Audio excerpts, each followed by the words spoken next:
Ah oui, Dieu est un Dieu d'amour. Et toujours il nous aime, il ne change pas. Son amour demeure, son amour est éternel. Et nous voulons encore prendre conscience, chacun pour notre part, et peut-être plus particulièrement, et assurément, plus particulièrement pour quelqu'un ce matin encore, que oui, malgré les circonstances peut-être et les événements, eh bien Dieu nous aime, Dieu vous aime, gloire à son nom. Que Dieu soit béni.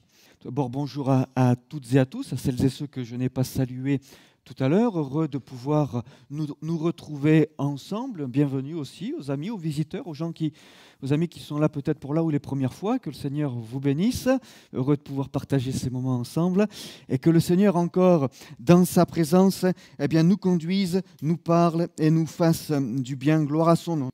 Sans plus tarder, je vous invite à ouvrir l'Écriture dans le livre de l'Exode.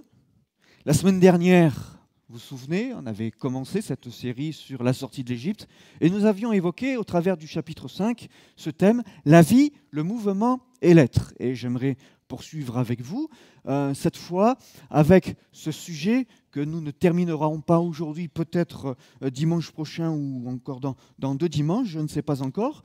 Mais donc, ce thème de la foi. Et donc, pour ce faire, je vous invite à lire le livre de l'Exode, chapitre 7. Nous ferons d'abord une lecture à partir du verset 1 jusqu'au verset 7, puis nous irons au verset 14 jusqu'au verset 17. L'Éternel dit à Moïse, « Vois, je te fais Dieu pour Pharaon et Aaron, ton frère, sera ton prophète. Toi, tu diras tout ce que je t'ordonnerai et Aaron, ton frère, parlera à Pharaon pour qu'il laisse aller les enfants d'Israël hors de son pays. Et moi, j'endurcirai le cœur de Pharaon et je multiplierai mes signes et mes miracles dans le pays d'Égypte. Pharaon ne vous écoutera point. Je mettrai ma main sur l'Égypte et je ferai sortir du pays d'Égypte mes armées, mon peuple, les enfants d'Israël, par de grands jugements. Les Égyptiens connaîtront que je suis l'Éternel lorsque j'étendrai ma main sur l'Égypte et que je ferai sortir du milieu d'eux les enfants d'Israël.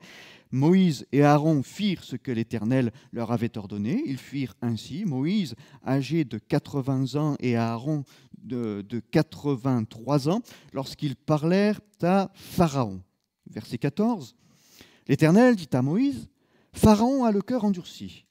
Il refuse de laisser aller le peuple, va vers Pharaon dès le matin, il sortira pour aller près de l'eau et tu te présenteras devant lui. Au bord du fleuve, tu prendras à ta main la verge qui a été changée en serpent et tu diras à Pharaon, l'Éternel, le Dieu des Hébreux, m'a envoyé auprès de toi pour te dire, laisse aller mon peuple afin qu'il me serve dans le désert.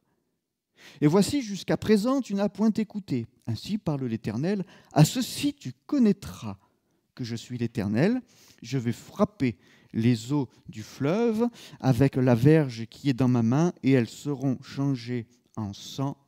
Amen. Que Dieu soit béni. Vous voyez, pour ce qui nous concerne ce matin, ce thème, disions-nous, de la foi, et vous le savez, la foi est un don de Dieu. C'était dimanche dernier, j'évoquais brièvement, et c'était pour déjà annoncer les thèmes à venir, que dans ces 10 plaies d'Égypte, il y a un combat qui est livré, et avant même que ces 10 plaies arrivent, il y a un combat qui est livré, c'est le combat de la foi. C'est le combat de la foi. La foi, c'est le don de Dieu. La foi nous donne d'avoir une vision spirituelle sur les choses invisibles, et voyant ces choses par le regard de la foi en Dieu, dans la personne de Dieu, dans la parole de Dieu et dans l'accomplissement de ses promesses, eh bien, voilà que ces choses invisibles prennent en nous autant de consistance et d'assurance que les choses visibles. Ainsi, par la foi, eh bien, nous rendons présent ce qui est à venir, nous rendons visible ce qui est invisible. Et nous voulons être animés encore de cette foi, que son nom soit béni, que cette foi encore nous anime, que cette foi soit en nous, parce que la foi réalise les choses que l'on espère, les choses qui viennent de Dieu. Et nous avons besoin encore, nous, en tant que peuple de Dieu aujourd'hui, de manifester cette même foi. Alors on dirait, vaste sujet que la foi, n'est-ce pas?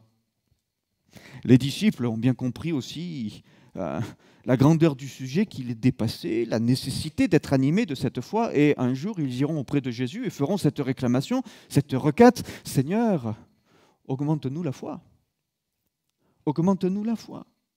Et je disais dans ce texte et dans tous ces chapitres, je vous disais la semaine dernière, lisez tous les prochains chapitres du livre de l'Exode, 5, 6, 7, 8, etc., pour lire déjà, peut-être vous, dans votre temps personnel, tout ce passage avec les 10 plaies d'Égypte. C'est important, vous pouvez même lire jusqu'à la Pâque, puisqu'on ira jusqu'à Pâques, hein, c'est bientôt Pâques. Enfin, bientôt, en avril, hein. On a le temps encore. Hein. Cool. Mais ce que nous voyons dans ces plaies et dans ces 10 plaies, c'est 3 principes. Au travers de ces 10 plaies, nous apprenons une chose en tant que peuple de Dieu et en tant qu'être humain, parce que ça c'est ce que tout le monde devait apprendre. Les enfants d'Israël, oui, mais le monde aussi, les Égyptiens également, c'est qu'il y a 3 principes de la foi qui nous sont enseignés dans ces 10 plaies, qui, dans les faits, sont recoupés en 3 groupes. Il y a 3 groupes de 9 plaies. La 10e, c'est un autre type d'enseignement. Mais il y a 3 groupes de 9 plaies, nous allons considérer ce matin le premier groupe, qui définissent 3 principes de la foi. À chaque fois, c'est pour ça qu'on a fait cette lecture ce matin, on s'est arrêté on a fait la lecture concernant l'eau changée en sang. À chaque fois que Dieu va enseigner un principe de la foi, il va avertir et Moïse et Aaron, mais il va avertir également l'Égypte, il va avertir également Pharaon. C'est pourquoi je crois l'avoir noté. Ainsi parle l'Éternel, à ceux-ci tous connaîtront que je suis l'Éternel, je vais frapper les eaux du fleuve avec la verge qui est dans ma main, et elles seront changées en sang. Là, vous avez un des principes de la foi enseignés au travers de ces 10 plaies. Et ce que vous voyez là, c'est quoi? À ceci, tu connaîtras que je suis l'Éternel. Le premier principe, c'est celui de l'existence. On va voir que les 3 premières plaies sont là pour démontrer l'existence de Dieu. On vient de lire ce verset 17. Et puis, les prochains dimanches, nous verrons qu'il y a 2 autres principes que je cite déjà, mais je vais passer. La providence de Dieu et la toute-puissance de Dieu. Autre principe également de la foi découvert au travers de ces plaies. Alors, j'ai noté, pardonnez-moi, j'ai un petit peu avancé un peu trop vite, mais enfin, il y a un combat. Hein. J'ai combattu le bon combat. J'ai achevé la course, j'ai gardé la foi. Mais Paul pourra le dire en son temps. J'ai combattu le bon combat. J'ai gardé la foi. Paul ne s'est pas trompé de combat et nous avons besoin encore aujourd'hui, en tant que peuple de Dieu, de ne pas nous tromper de combat. À la première lecture de ce passage historique entre Moïse, Aaron, Pharaon, entre l'Égypte et les Hébreux, et l'Égypte et Israël, on pourrait s'arrêter à un certain type de combat, mais finalement passer sur l'essentiel et sur le message de fond, sur l'enseignement que Dieu veut véhiculer au travers de ces plaies. Pourquoi? Parce que ces plaies n'étaient pas là simplement pour faire plier Pharaon. Ces plaies n'avaient pas simplement pour but de montrer à l'Égypte leur méchanceté vis-à-vis des Hébreux. Non. Le but des plaies était, entre autres, de montrer, 1, l'existence de Dieu, 2, la providence de Dieu, 3, la toute-puissance de Dieu, et qu'il est nécessaire de combattre le bon combat de la foi. Moïse l'a découvert en ce temps-là, enfin quoi qu'il était préparé avant, bien sûr, il a passé 40 ans dans le désert où Dieu l'a préparé. L'apôtre Paul l'a vécu plus tard. Et le peuple de Dieu, aujourd'hui encore en 2022, y est. Il y est. Nous livrons, vous livrez un combat. L'Église livre un combat. Puissions-nous, à notre tour, livrer le bon combat. ne pas nous égarer dans des combats qui seraient vains, mais livrer le bon combat, celui de la foi, celui où nous nous édifions les uns les autres dans la vie de Dieu. La vie, le mouvement et l'être, partagions-nous dimanche dernier. Que le Seigneur nous aide. Il y a un combat. On le disait la semaine dernière et je le redis et je vais aller plus loin aujourd'hui. Entre Pharaon et Moïse, il y a un combat particulier. Qu'est-ce qui s'est passé? Voilà, il faut remonter 80 ans avant, puisque là, nous avons lu tout à l'heure que Moïse était âgé de 80 ans. Ah, alors on remonte 80 ans avant. Moïse est dans un panier. Il a été déposé sur l'eau par sa maman, puisque les premiers-nés, les fils et les enfants, les garçons devaient périr. Alors, elle est déposée, Moïse, cet enfant, un bébé, est déposé dans un panier sur les eaux. Et puis voilà que la fille de Pharaon voit ce panier et va sauver des eaux l'enfant appelé Moïse. Elle le sauve des eaux. Ensuite, pour la croissance, l'alimentation, le sevrage de cet enfant, il se trouve que Dieu est bon quand même. Hein. Elle le confie à la mère de l'enfant pour qu'elle l'allaite. Et puis, une fois l'enfant allaité et sevré, voilà que l'enfant Moïse est confié à nouveau à Pharaon. Et voilà qu'il va rentrer dans la maison de Pharaon. Un Hébreu qui rentre dans la maison de Pharaon. Alors pour nous, nous disons, c'est le futur libérateur. Pour Pharaon, lui, il voit les choses autrement. Hein. C'est un petit malin. Je disais la semaine dernière, Pharaon, il n'était pas bête. Hein. C'est un homme très instruit, un homme très intelligent. Et quand il posait cette question, qui est l'Éternel, ce n'était pas simplement du comme je disais, c'est qui? Non, non, non, non, non. Il savait ce qu'il disait et pourquoi il le disait. Alors, si pour nous, à la lecture, nous découvrons là que Dieu est en train de mettre son œuvre, son plan en place pour libérer le peuple hébreu de l'Égypte, lui, Pharaon, il voit les choses autrement, disions-nous. Lui, ce qu'il voit, c'est qu'il va pouvoir instruire un Hébreu, il va pouvoir enseigner un Hébreu dans la culture égyptienne, dans la diplomatie égyptienne, dans la religion égyptienne, dans la philosophie égyptienne. Il va pouvoir enseigner à Pharaon comment diriger un peuple, comment diriger des hommes selon les principes égyptiens. Pourquoi? Pour que plus tard, il se serve de cet homme-là, instruit dans sa maison, élevé sur ses genoux, pour maîtriser ce peuple hébreu qui n'avait qu'un seul Dieu et qui ne voulait pas de leur Dieu. Alors déjà là, dans la tête de Pharaon, 80 ans avant, il y a déjà un but chez lui, c'est que ce peuple hébreu perde sa foi en Dieu. C'est que ce peuple hébreu change d'identité. Et c'est ça. Alors on lit. Il est là le combat.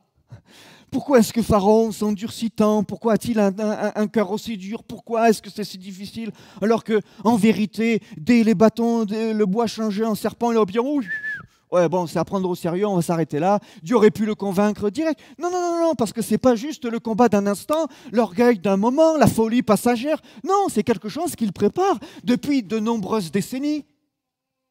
Parce qu'il avait misé sur lui, pour que ce peuple qui les servait puisse devenir semblable à eux, un peuple comme eux, qui embrasse leur religion, qui embrasse leur foi, qui embrasse leurs convictions. C'est plus facile à diriger, n'est-ce pas? Qu'un peuple qui réclame de partir, qu'un peuple qui veut retourner dans son pays. Non, parce que si ce peuple-là se sentait comme eux, finalement, ils ne seraient pas repartis. Ils auraient continué à construire et ils auraient continué à enrichir. Surtout que ce peuple se multipliait, il était béni, il y avait du fruit qui était porté. C'était quand même avantageux d'avoir ce peuple-là. Alors c'était bien qu'il abandonne leur Dieu et qu'il continue par contre d'être en bénédiction pour l'Égypte. Mais est-ce que l'Égypte avait besoin des Hébreux pour être aussi prospère? Non. Le peuple hébreu pouvait partir, mais l'Égypte, ça restait l'Égypte, vous voyez? Bon, il perdait la main-d'œuvre. Bon. Mais ça c'est vrai, bon marché, pas cher, soumise, etc. Bon. Ça c'est vrai, mais c'était pas tant ça le problème. C'était pas tant ça. Et là, vous voyez, aujourd'hui, on a les enfants au milieu de nous, les ados, je bénis Dieu. Je disais tout à l'heure, c'est le combat de l'Église, et c'est votre combat aussi. Et pour nous, en tant que parents, pour les moniteurs, les monitrices, les responsables des ados, et pour nous en tant qu'Église, parce que ce n'est pas que ceux qui sont dans les salles des cultes des enfants à côté ou des ados, ce n'est pas que leur responsabilité, parce que c'est de notre responsabilité à toutes et à tous, ça. C'est de la responsabilité du peuple de Dieu. Pourquoi? Parce que nous livrons ce combat de la foi, mais nous dirons, nous sommes adultes, convertis, baptisés, tamponnés, etc. La carte, on est membre, et puis paf, pouf. Mais eux, voyez. Et que fait le monde? Que fait le diable? Que fait l'adversaire? Voyez? Quand ils rentrent de l'école, qu'ils lisent la Bible, qu'ils prennent celle de papa parce que c'est celle de papa, alors on ne prend pas la sienne, vous savez, la Bible en parole de vie, non, on va prendre celle de papa, la Louis II, ça fait mieux. Hein. Puis papa, la création, à l'école on nous apprend ça, et là je vois ça, et puis toi tu nous dis ça, et on apprend ça, mais alors qu'est-ce qui se passe? Hop, hop, hop, hop, hop. On réfléchit, oui, la création, oui, tout ça, oui, les théories, oui, oui, oui, la création. Et on en parle. Mais voyez déjà, voyez l'importance? Voyez le combat qui est livré? Et c'est toute une génération qui va devoir apprendre à connaître après le peuple de Dieu. On le disait la semaine dernière, je crois, dans le désert, 40 ans de désert, Dieu forme son peuple, il va former cette génération qui va rentrer dans le pays de Canaan. C'est cette nouvelle génération qui va y entrer. Et alors, il va falloir avoir transmis, il va falloir avoir préparé, parce que l'ancienne génération ne va pas y rentrer, c'est la nouvelle. Il faut que cette génération-là connaisse Dieu et son identité, sache qui elle est, d'où elle vient, quelle est son origine. Et il faut qu'elle ait la foi en ce Dieu-là qui accomplit ces miracles pour enseigner, pas simplement, pardon, mais pour casser les pieds de Pharaon et des Égyptiens. Oui, il y a le combat de la foi. Je le disais, le but de Pharaon, c'est de faire perdre la foi à ce peuple hébreu, de les faire détacher de leur foi, de leur religion, appelez ça comme vous voulez, pour les attirer à la leur, à leur Dieu, à leur divinité, à leur philosophie. Je le disais, Pharaon était entre autres un philosophe aussi, il philosophait avec les mages, etc. Alors voilà. Et finalement, nous voyons dans ce livre, magnifique livre de l'Exode, que Dieu va changer les choses. Dieu va intervenir. Et il va se servir de Pharaon même, il va se servir de l'Égypte même pour enseigner et les Hébreux et le monde et nous aujourd'hui. Et il nous enseigne.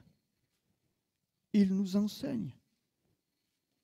Et si ce peuple hébreu était retenu là en Égypte pendant cette période-là, s'ils ont été en exil à ce moment-là, c'est pourquoi? C'est parce que aussi Dieu savait que les Égyptiens et Pharaon, c'était quelqu'un de dur. Et que pour montrer ces principes de la foi et faire son œuvre, eh bien, il fallait un peuple comme celui-là. Il fallait un homme comme était Pharaon. Dieu, au travers des événements qui sont durs de la vie que nous pouvons traverser, veut nous enseigner afin que notre foi puisse augmenter. Seigneur, augmente-nous la foi, mais la foi en toi par ta révélation. Merci Seigneur. Et au travers des 10 plaies, eh bien, Dieu va enseigner. Oula, je croyais avoir déjà remis cette diapo, c'est pas grave. J'ai parlé de ces 10 plaies.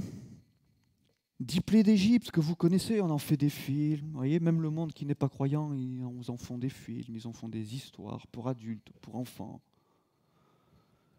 10 plaies d'Égypte. C'était il y a quelques mardis de cela. Nous parlions du chiffre 10, entre autres, parce qu'en fait, on était sur la harpe à 8 cordes et on disait que, bon, je ne vais pas revenir sur ça. Mais à un moment donné, j'ai quand même donné la symbolique du chiffre 10. Il y a 10 plaies. Et là, encore une fois, c'est calculé, c'est prévu par Dieu. Il y a une raison à cela. Pourquoi? Je ne veux pas revenir sur tous les chiffres. On en a parlé il y a quelques mardis, il y a 2 mardis. Ou c'était ce mardi dernier? Bon, non, c'est vendredi d'ailleurs. Ce n'est pas le mardi, c'est le vendredi. Mais on disait donc que le chiffre 10 symbolise le tout. L'ensemble. Vous voyez? Quand c'est complet. Le chiffre 10, ça veut dire c'est complet. C'est complet. Les informaticiens savent qu'avec le 1 et le 0, vous faites tout. C'est complet, vous avez tout. Le chiffre 10 est là pour nous parler de la parfaite harmonie. Il y a eu 10 plaies. C'est-à-dire, c'est l'harmonie, c'est complet. Pourquoi ? Pour que notre foi soit complète. 10 plaies, pour que les principes de la foi soient tous établis, soient tous posés, et qu'ainsi notre foi en ce Dieu-là soit complète. 10 plaies, je le disais, ça veut dire c'est le tout, c'est l'ensemble, c'est l'harmonie. Ça veut dire quoi, les 10 plaies d'Égypte? Ça veut dire que Dieu est au contrôle de toutes choses, sur toutes choses. Ça veut dire que toutes les forces et tous les éléments de la création sont sous son contrôle, sans exception. Et regardez que dans les 10 plaies, tous les éléments de la nature sont mentionnés. On les retrouve tous dans ces 10 plaies. Là, une fois encore, ce n'est pas un hasard, c'est complet, c'est total, pour dire que l'Éternel, qui est l'Éternel? Je ne connais pas l'Éternel, je ne laisserai donc pas aller son peuple, puisque je ne sais pas qui il est, je ne dois pas lui obéir, disait Pharaon. L'Éternel va se révéler. Il va se révéler comme le Dieu qui est l'unique sur tous les éléments de la nature, sur toutes les forces de la nature et de l'univers, sachant que les Égyptiens, eux, ils avaient un Dieu, une déesse, une divinité à chaque fois pour un élément. Qui est l'Éternel. Dieu se révèle, effectivement. Dieu se révèle. Pourquoi? Afin que tu saches, est-il dit. Et tout au long de ces plaies, ça revient, afin que tu saches. La foi vient de ce que l'on entend, et ce que l'on entend vient de la parole de Christ, vient de la parole de Dieu, afin que tu saches. Il fallait que les Hébreux sachent, il fallait que Pharaon sache, il fallait que l'Égypte sache. Sache quoi? L'objectif de ces plaies. La révélation de Dieu, je le disais tout à l'heure. Les plaies n'étaient pas là simplement pour faire fléchir un homme qui était trop dur. Non! Les plaies n'étaient pas là non plus pour dire aux Égyptiens « Oh, vous êtes trop méchants avec le peuple d'Israël, avec le peuple hébreu, donc boum, les plaies, ça va, vous avez compris, vous êtes méchants. » Ça, c'est réducteur. C'est réducteur.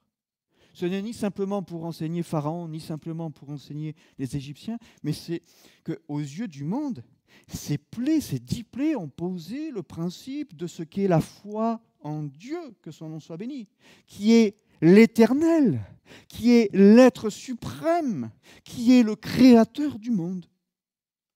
Ainsi, l'Éternel Dieu va se révéler supérieur aux différentes divinités égyptiennes au travers de 3 groupes, de 3 plaies. C'est les 9 premières plaies, disions-nous il y a quelques instants. Alors,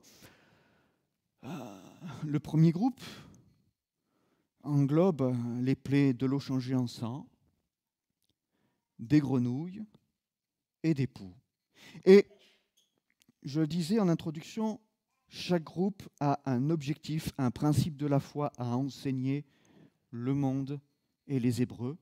Et ce premier groupe est là pour nous enseigner l'existence de Dieu, afin que tu saches qui je suis, l'Éternel. Pourquoi? Parce que Pharaon avait contesté l'Éternel.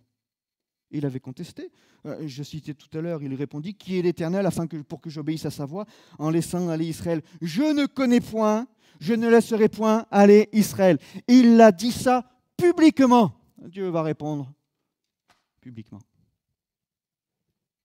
Eh oui. Eh oui. Il a contesté publiquement l'Éternel, le Dieu vivant et vrai. Dieu va donc enseigner toute l'Égypte, tout le monde et tout Israël à savoir qui il est. Et même les Hébreux vont apprendre. Même le peuple de Dieu va apprendre là que l'Éternel est Dieu et qu'il existe. Merci Seigneur, l'existence de Dieu, voilà le thème de ce premier groupe, de ces 3 premières plaies. L'eau changée en sang, la première, la deuxième, les grenouilles, la troisième, les poux. Alors les poux, j'allais dire en 2 mots, mais les poux, les petits, c'est pas beau les poux, hein. Et les grenouilles, vous aimez les grenouilles, vous? Non? Alors, un jour, quand j'étais paysagiste, j'ai travaillé aussi dans une entreprise qui faisait de l'horticulture. Elle faisait pépinière, horticulture et paysagisme. C'était les 3 secteurs, c'était bien pour apprendre le métier, c'était plus large. Et donc un jour, c'était au tout début, j'ai commencé à travailler au tout début, mes premières semaines, je les ai passées dans la pépinière. Et on me dit, tu vas aller désherber les pots là-bas. passionnant, hein, top comme boulot, génial, quoi, hein. En plus, c'est bien arrosé, forcément. Et puis, il y a l'engrais, vous savez, qu'on met dedans les pots. Alors, vous mettez, vous arrochez les herbes dans les pots, c'est mouillé. Et puis, à un moment donné, je mets les mains sur un truc gluant. Alors, moi, comme je suis plutôt, je suis un homme vrai de vrai, un dur de dur, hein, je fais qu'est-ce que c'est que cette horreur? Et là, je vois un crapaud une grenouille qui ouf, ouf. Après, j'ai demandé au patron de me changer le jus. Moi, je sors de la pépinière, je vais aller sur le chantier, moi, hein. Je vais aller planter des arbres, je vais aller faire des dessins. Vous me sortez de là, c'est dégoûtant, vous vous rendez compte? Il y a des grenouilles. J'aime pas ça, les grenouilles. Bon. Et donc là, l'eau changée en sang, les grenouilles et les poux. Voilà. Et bon, les grenouilles et les poux, c'est pas top, hein. Les poux non plus, hein. On n'aime pas trop ça, hein, généralement. L'existence de Dieu. On le disait, pour les Égyptiens, il y avait une divinité par élément, par secteur. On disait la semaine dernière, Hapi, le dieu du Nil. Vous voyez, je ne vais pas reprendre, vous pourrez retourner sur YouTube, sur la chaîne de l'Église et voir un petit peu ce que l'on a dit. Je vais reciter quelques éléments là maintenant, mais enfin, Dieu va montrer qu'il existe, voyez, au travers de ses plaies. Et il va montrer qu'il existe et qu'il est supérieur aux divinités des Égyptiens, qui n'existent pas d'ailleurs. Elles n'existent pas. Alors, la divinité égyptienne, concernant la première des plaies, celle qui est concernée par cette première plaie, c'est leur divinité Hapi. Hapi, qui était la divinité garante de la vie. Pour ça, je disais, la divinité, le combat de la foi est l'objectif de Dieu dans sa révélation au travers de cette plaie.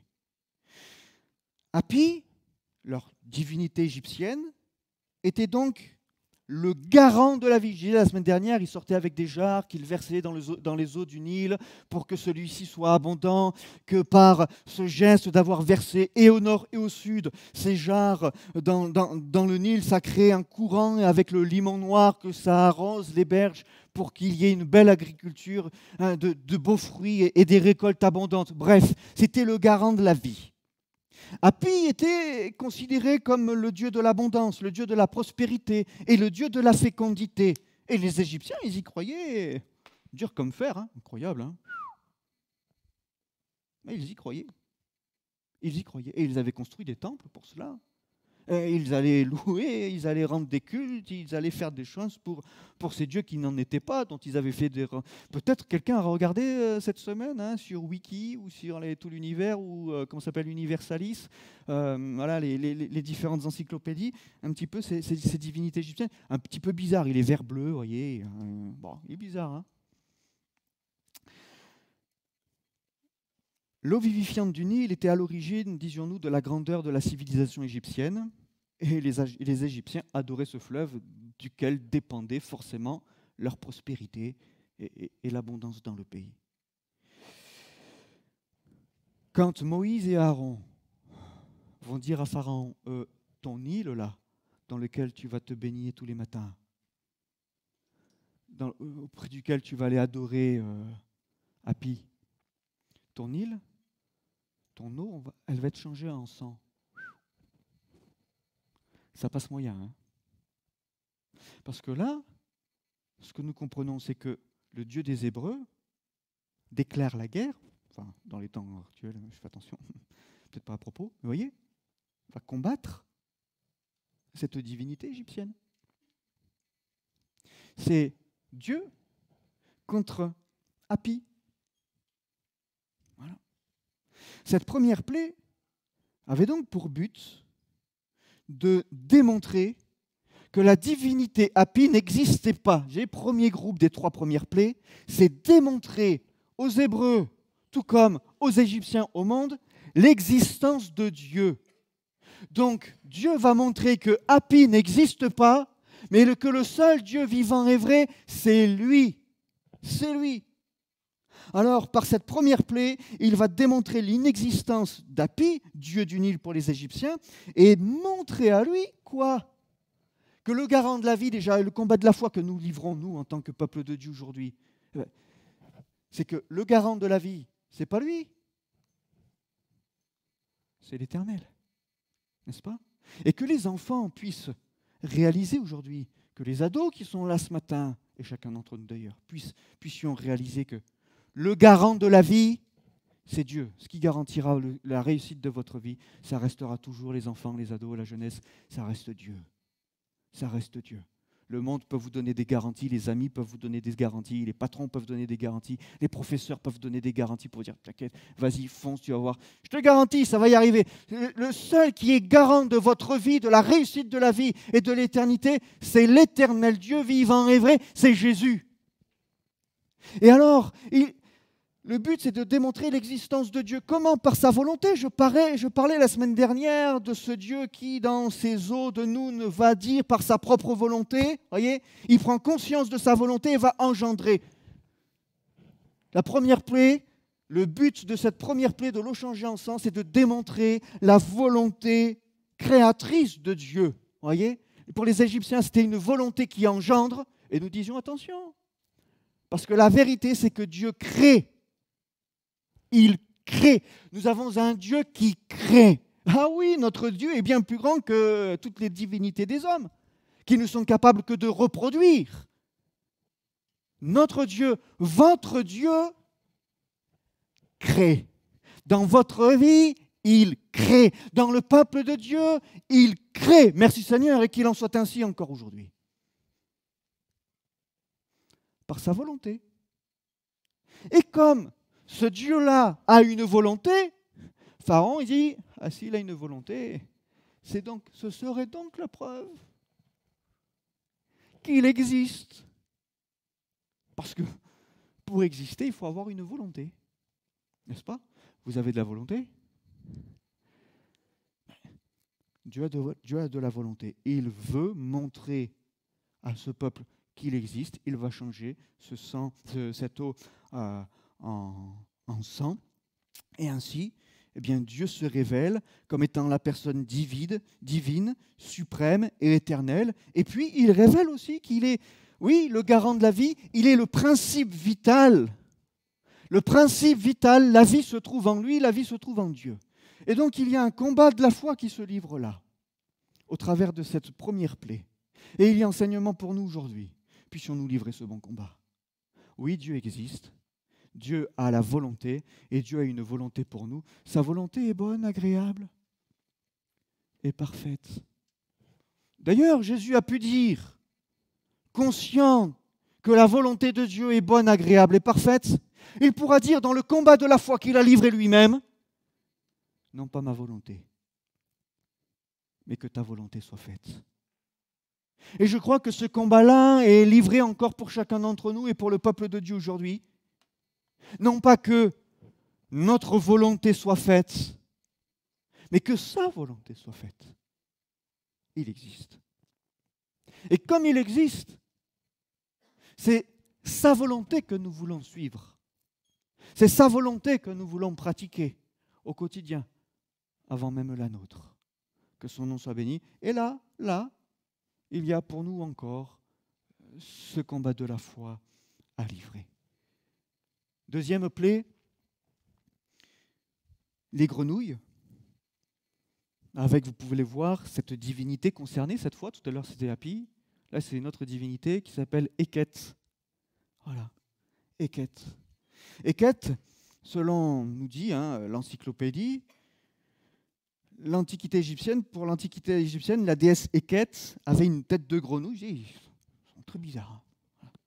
Une tête de grenouille. Et, selon eux, elle aurait animé les corps et donné le souffle de la vie aux êtres créés par Khnum, qui était son époux. Et donc, elle représentait, elle aussi, la vie.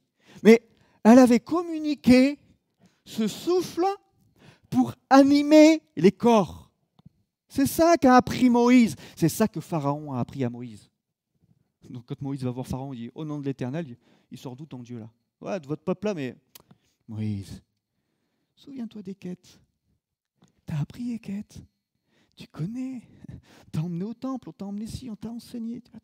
Tu connais. Ouais, tu sais, cette divinité, cette déesse, cette tête de grenouille. Ouais, Moïse, c'est vrai, elle est bizarre. Enfin bon, quand même, accepte. Accepte. Parce que pendant près de 40 ans, on t'a enseigné ça. Et tu l'as appris. Et tu l'as reçu. Et aujourd'hui, tu remets ces choses en question. Écoutez, il y a peut-être quelqu'un ce matin qui a appris des choses pendant X années et qui aujourd'hui est en train de réfléchir. Réfléchissez. Mais réfléchissez, mon ami, mon frère, ma sœur, à la lumière de l'Écriture.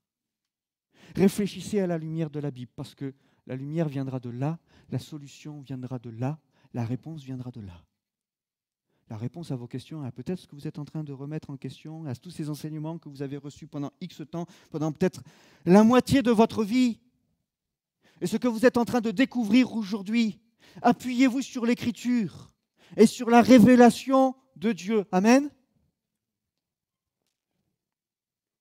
Moïse a dû remettre ces choses en question. Il faut que nous aussi, nous puissions réfléchir quant à l'existence de Dieu. Et quant à la question d'où nous vient ce souffle. Parce que la question de l'existence, elle se pose à chacun d'entre nous. Hein. Pourquoi j'existe? Là, c'est Dieu existe. Et nous? Pourquoi j'existe? C'est réveillé ce matin? Ça va? Vous êtes bien réveillés? Ça a été? Moi, j'ai respiré. J'ai respiré même la nuit sans m'en rendre compte. Vous voyez, même pas j'ai forcé. La classe, hein? Même pas je me suis dit, il faut que je respire, il faut que je respire, il faut que je respire, il faut que je respire. Même pas. Ah, je me suis réveillé, j'ai respiré déjà, j'ai continué. Et là, je suis en train de respirer, je ne me pose pas de questions. Mais pourtant, c'est par ce souffle que j'existe. Sans ce souffle-là, mon corps retombe comme un soufflet. Il va falloir me porter sur une civière pour... voyez? C'est ça. L'existence. D'où vient ce souffle? Les Égyptiens se sont posé la question, et nous? Et nous? Et Moïse va venir poser la question à Pharaon, il dit, ouais, mais toi tu m'as appris pendant près de 40 ans. Oui, Eket, la déesse qui a animé les corps par ce souffle, elle est responsable aussi, elle représente la vie, elle a participé tout cela à l'engendrement. Genèse chapitre 2, verset 7, vous connaissez, l'Éternel Dieu souffla dans ses narines un souffle de vie et l'homme devint une âme vivante, l'existence. L'Éternel Dieu souffla dans ses narines. Et l'homme est devenu une âme vivante. Vous voyez encore ce combat de la foi? Quand on arrive à un stade où on apprend à l'école les différentes, on apprend la théorie de l'évolution, et puis où nous, on apprend et on lit que plus qu'une évolution, il est question d'une création, et que les choses sont posées, et que oui, Dieu est au-dessus de tout. À un moment donné, il y a des choses qui nous échappent, évidemment, mais Dieu est créateur, et nous nous plaçons notre foi dans le Dieu créateur. Ce souffle. Vous voyez le combat de la foi? Je suis convaincu que ce matin, dans ce lieu, il y a des gens qui sont en train de livrer ce combat. D'où me vient le souffle de vie? Qui c'est qui est responsable de ma vie? Pourquoi je suis là? Qu'est-ce que je fais là? Peut-être ça fait longtemps que je vis, mais j'aspire. J'aspire à autre chose. J'aspire à trouver la raison de mon existence. J'aspire à comprendre pourquoi tous les dimanches je suis là. Mais parce que le souffle de vie qui vous anime sans même que vous vous en rendiez compte, qui fait que chaque matin vous vous levez pour aller prendre « Papa, le chocolat. Papa, tu me coupes du pain, on le fait griller. Ah, aujourd'hui je veux la margarine. Oh, aujourd'hui je veux le Nutella. Ok. » Vous voyez, ce souffle de vie qui fait que tout vient de lui. Le combat est livré. Le combat est livré. Et mes frères, mes sœurs, et je sais que je parle à des convaincus, mais ce combat-là, nous ne devons pas le louper. Nous ne pouvons pas nous permettre de faire l'impasse et de passer à côté. Il y a un combat de la foi aujourd'hui entre le monde qui veut nous inculquer et Dieu qui veut nous apprendre et nous donner de vivre. Alors cette deuxième plaie a pour but de démontrer que même le Nil, voyez, par les grenouilles, parce que les grenouilles vont venir d'où? Du Nil. Eh bien, Dieu va montrer à Pharaon, à toute l'Égypte et aux Hébreux que, tiens, vous voyez, du Nil que j'ai changé en sang il n'y a pas longtemps, de ce Nil-là, j'en fais sortir des grenouilles. Ouais, par milliers, par milliers, par millions. Et voilà que toutes les grenouilles, un immo gluant qui n'arrête pas de croasser. Vous avez déjà dormi à côté d'une mare, d'un champ de grenouilles la nuit? Il y en a qui font ouais, moi aussi, hein, on s'en souvient des grenouilles la nuit. Il y a pas un pistolet à plomb là, qu'on puisse aller tirer un pétard, qu'on puisse aller leur faire peur, qu'elles se testent, ces grenouilles. C'est pas possible, je veux dormir, je suis en vacances moi quand même. Mince, j'ai pris dans la campagne, qu'est-ce que je suis venu faire en campagne? La ville, c'est tellement mieux. Hein? Bref, voilà, on va faire les Parisiens bientôt. Vous voyez, Dieu est en train de montrer au peuple, oui, il existe, et de ce Nil-là, il est capable de sortir des grenouilles. Il est bien plus gros que la déesse Eket, bien plus grand, dis quoi? Bien plus grand que la déesse Eket. C'est lui qui dit aux grenouilles de sortir. C'est lui qui a le pouvoir sur l'eau, comme sur le sang, sur les animaux, à l'exemple des grenouilles. Et voilà que cette deuxième plaie pour ce peuple égyptien. Dieu existe réellement. Il est le Dieu qui est plus grand que Hapi, il est supérieur à Hapi, et il est supérieur à Eket. Et puis, il est supérieur à la troisième divinité concernée par la plaie des poux. Et cette divinité égyptienne, c'est celle de Nout. Nout, c'était la déesse du ciel dans la mythologie égyptienne. Et il nous est dit que la plupart du temps, elle est représentée, alors vous regardez, elle est arquée comme ça, à l'enjambe là, et elle est posée sur la terre. Alors il y a Geb que l'on verra, l'autre divinité Geb que l'on verra prochainement, peut-être dimanche prochain, je crois. Mais donc elle est au-dessus, mais elle est posée sur les quatre extrémités, avec ses pieds et ses mains, ses doigts. La troisième plaie, c'est celle des poux, donc. Et elle s'appuie sur la terre, elle qui est une des déesses de l'astre, qui aurait donc créé, participé à engendrer la terre et la création. Elle y est courbée et arquée, et elle est en contact avec la terre par les quatre extrémités, par ses quatre membres, ses orteils, ses pieds donc, et ses doigts, ses mains. Ces trois plaies révèlent bien sûr le Créateur, révèlent le Dieu unique. Dans cette troisième plaie, ça c'est Genèse chapitre 8, verset 12, eh bien nous voyons que les mages ont dû abdiquer. Parce que quand ils ont vu tous ces poux arriver là de la poussière de la terre, c'est un petit peu compliqué. C'est un petit peu compliqué. Là, le combat est compliqué et ils n'arrivent pas à suivre. Ils avaient pu changer bien de l'eau en sang, ils avaient pu faire venir des grenouilles aussi, mais quant aux poux qui sont venus de la poussière de la terre, et la poussière, Dieu sait que la terre en contient. Hein. Alors, toutes ces poux, toute cette vermine-là qui est venue de la poussière de la terre et qui vient partout dans les maisons, et imaginez-vous pour tous les religieux qui devaient se tenir purs, qui se rasaient, qui se faisaient, vous voyez, hein, les Égyptiens qui... Ils se retrouvaient impurs. Vous voyez? Tous les religieux égyptiens là, se retrouvaient impurs à cause de ces poux. Ils disaient, mais qu'est-ce que c'est que ce truc? C'est pas normal, il y a un problème. Et vous, les sorciers, vous, les mages égyptiens, vous faites quoi là? Ah ben nous aussi, ouais, mais à bout d'un moment, ils sont limités, ils disent, oh, on n'y arrive plus, il y a un problème. Et là, il nous a dit, les magiciens dirent à Pharaon, c'est le doigt de Dieu, le cœur de Pharaon s'endurcit, et il ne coûta point Moïse à Aaron, selon ce qu'avait dit l'Éternel. Alors nous, on va dire, c'est le doigt de Dieu. On va dire, ah, c'est bien. Ils reconnaissent Dieu. En vérité, non. Non. Pourquoi? Pourquoi est-ce que le cœur de Pharaon s'endurcit? Mais pourquoi ils n'ont pas abdiqué? Ils n'ont pas tout lâché? Ils n'ont pas dit, ouais, ok, c'est bon, on les laisse aller. Je le disais, Dieu là va démontrer qu'il est plus grand que leur divinité imaginaire, hein, qui était Nout.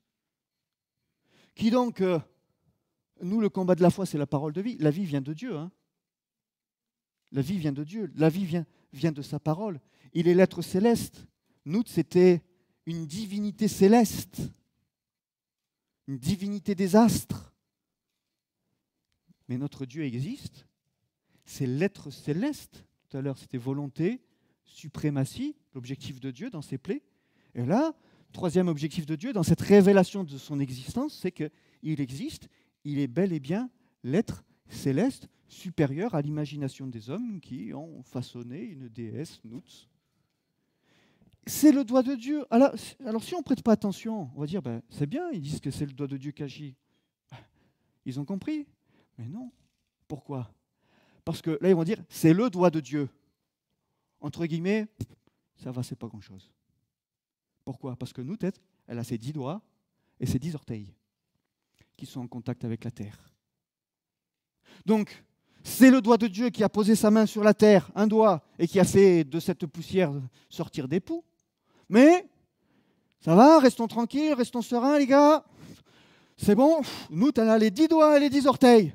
Bon, on se rassure comme on peut, hein. On se rassure comme on peut.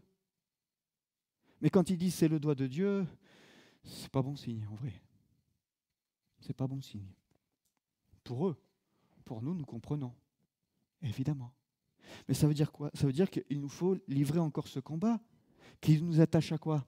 À la parole de vie, à l'être céleste, au commencement. Dieu créa le ciel et la terre. Au commencement, Dieu a parlé. Souvenez-vous le prologue de Jean. Au commencement, la parole était avec Dieu, la parole était Dieu. Au commencement, la parole. Oui, nous, effectivement, déesse des astres, du ciel. Non, l'être céleste, c'est Dieu. Et ce combat, on le livre encore aujourd'hui. Et le peuple de Dieu le livre. Et puissions-nous, dans nos cœurs et dans nos consciences, encore notre foi augmenter dans le Dieu qui est l'être céleste, et qui, oui, d'un doigt, même si les Égyptiens se disent, bon, ça va, c'est qu'un doigt, mais d'un doigt est capable de changer cette poussière en poux, en vermine, Dieu est capable d'agir encore. Imaginez, voyez ce que fait le doigt de Dieu. Voyez ce que fait le doigt de Dieu. Et dans notre vie encore, l'être céleste, l'être suprême, est capable d'agir. Cette troisième plaie a pour but de démontrer que Dieu est le Logos qui a créé la terre et qui, de la poussière, donne la vie. De la poussière, il donne la vie. Alors là, pour les Égyptiens, de la poussière, il va donner la vie à la vermine, à des poux. Mais pour nous, qui sommes son peuple, il nous donne la vie éternelle, la vie, le mouvement et l'être. Que son saint nom soit béni. Oui, au commencement, Dieu créa les cieux et la terre. Et notez, parce que tout à l'heure, j'ai cité la deuxième partie de Genèse 2,7, vous voyez, avec le souffle, la déesse Eket. Eh bien, toujours dans Genèse chapitre 2, verset 7, eh bien, c'est l'Éternel Dieu forma l'homme de la poussière. Oui, mes frères et sœurs, la vie nous vient de lui. La vie nous vient de lui. Et aujourd'hui, nous livrons ce combat afin que notre vie lui appartienne, afin que notre vie soit dirigée par lui, afin que la vie de l'Église, afin que la vie du peuple de Dieu soit dirigée par lui, parce que le garant de la vie de l'Église de Jésus-Christ à Belay, Chambéry, Albertville, c'est Dieu. Parce que le souffle de vie qui nous anime encore aujourd'hui dans l'Église nous vient de lui et de lui seul.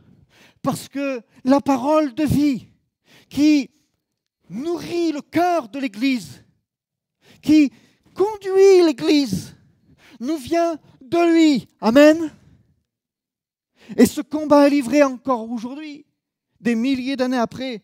Et nous voulons encore le livrer, que ce soit pour nous et la génération à venir. Parce que ça, c'est cette histoire des plaies se répète de génération en génération.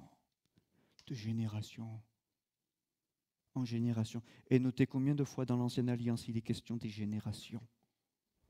Pensons toujours, je dirais, pardonnez-moi, plus à la génération à venir qu'à la nôtre. Ça va, je choque personne? Ah oui. Aujourd'hui, nous ne travaillons pas pour nous. Nous travaillons pour ceux qui vont venir après nous. Aujourd'hui, si nous travaillons pour notre génération, on risque d'être un petit peu égoïste. Mais si nous travaillons pour la génération à venir, on va donner. On ne va rien garder. On ne va rien retenir. Pourquoi? Parce que le combat de la foi, il est livré. Et tout est là. C'est beau, hein? C'est beau. Je vais m'arrêter. Je vais conclure. Regardez, formidable. J'arrive à la dernière diapo. Que Dieu soit béni. Hein? Mais oui, nous voulons combattre le bon combat de la foi. Alors Paul a pu dire plus tard, bien plus tard, parce qu'il a livré le même que les Hébreux et que Moïse a livré en Égypte face à Pharaon. Il a livré lui-même. Et ne nous trompons pas, nous livrons le même. Et dans votre vie, même si vous n'en rendez pas compte, vous livrez exactement le même. Le mieux, c'est d'en prendre conscience. Parce qu'au moins, dans le combat qu'on est livré, eh bien, on peut mieux comprendre ce qui se passe, ce qui nous arrive. Prenons-en conscience. J'ai combattu le bon combat, j'ai achevé la course et j'ai gardé la foi. Finalement, au travers de tout cela, que pouvons-nous retenir? Et on verra encore les dimanches à venir. C'est que tout concourt au bien de ceux qui aiment Dieu. Toute chose concourt au bien de ceux qui aiment Dieu. Même les plaies? T'es sûr, Jean-Noël? Même les plaies. Même les grenouilles. Même les poux. Ça craint, hein? Même. Toute chose concourt au bien de ceux qui aiment Dieu. Puissions nous livrer encore ce bon combat et il veut nous permettre de pouvoir aller plus loin. Pourquoi? Canaan, le repos céleste, notre héritage, que son nom soit glorifié. Amen. Que Dieu soit béni. Voilà, nous arrivons à son terme pour aujourd'hui. Nous vous souhaitons à toutes et à tous un excellent dimanche, une bonne journée. À très bientôt.